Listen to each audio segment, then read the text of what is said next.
শেষ। এত সহজ নয় বেহেশত, জান্নাত মামুর বাড়ি না, কইলি পাওয়া যায়। কথা বলেন ঠিক কি না? মুসলমানি অনেক কিছু আছে, মুসলমানি কি অনেক কিছু জানিয়া না করে। বাবাজি আমি বলেছিলাম 5 ওয়াক্ত নামাজ একসাথে কোন নবী পড়ে নাই। ফজরের নামাজ পড়েছিলেন আদম নবী, ইব্রাহিম নবী পড়েছিলেন জোহরের নামাজ, নূহ নবী পড়েছিলেন আসরের নামাজ।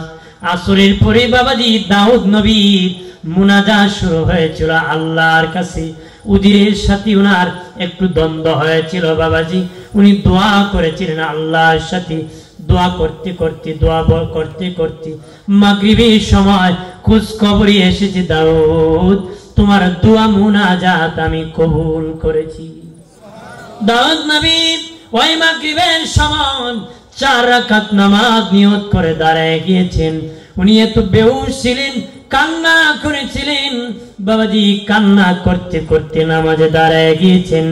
3 রাকাত নামাজ পড়িয়া 3 রাকাতের দ্বিতীয় সিজদা শেষ করিয়া উনি আর সোজা হয়ে দাঁড়াতে পারেন নাই, বেহুশ হয়ে জমিনে পড়ে গিয়েছিলেন। 4 রাকাত পড়তে পারেন নাই।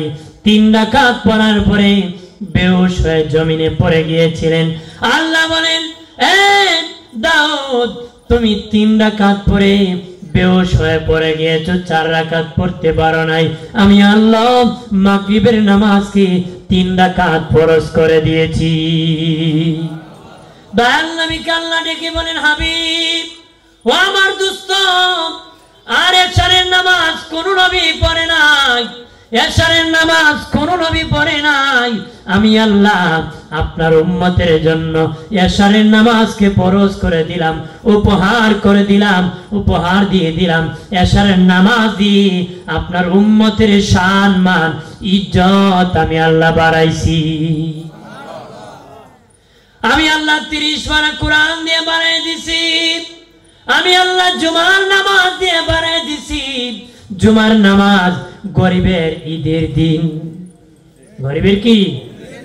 নবীজি বলেন, এই ব্যক্তি জুমা পড়ার জন্য বাসা থেকে বের হলো, অজু বানায়া বের হলো, অজু বানায়া বিনা অজুতে নয়, অজু বানায়া বের হয়ে গেল, সে যেন মক্কা মদিনা জিয়ারত করতে বের হয়ে গেল। যে ব্যক্তি পবিত্র কাপড় পরে বের হলো, নবীজি বলেন সে যেন ইহরামের কাপড় পরে বের হলো।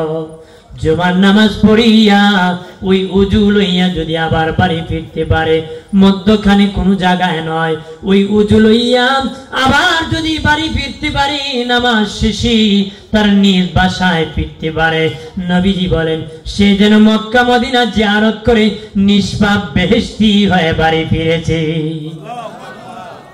আমরা তো বেড়াই মসজিদে গিয়ে হুলি দেয়, মুয়াজ্জিন কই, পানি কই, উজু কই। কত মুয়াজ্জিনের চাকরি গেছে, ওজুর পানি উঠাইতে দেরি হয়েছে। উচিত ছিল চেষ্টা করা বাসা থেকে ওযু বানায় যাও। কারণ বের হলে নবী বলে সেই রাস্তা তোমাদের এই বোধাই কান্দির রাস্তা নয়, সেটা মক্কা মদিনা আরাফা মুজদালিফার রাস্তা হবে। যদি ওযু থাকে, কি থাকে? ওযু থাকে। সুবহানাল্লাহ কন্যা আর জোরে কা। আমার প্রাণের দুস্থ বুজুর্গরা খেয়াল করেন ভালো করে। ও বাবাজি, দয়াল নবীর উম্মত আল্লাহ বানাইছে, দয়া করেছি, মায়া করেছি। উম্মত হিসাবে এত দামি, কেমন দামি!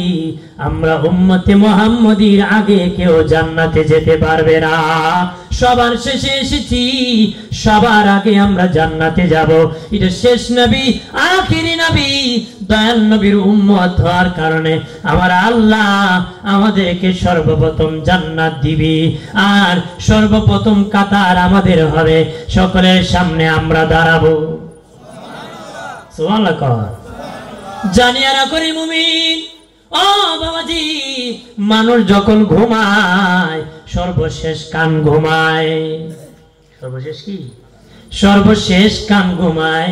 আবার যখন আজান হয় সর্বপ্রথম কান ঘুম থেকে ওঠে, শেষে কান ঘুমায়।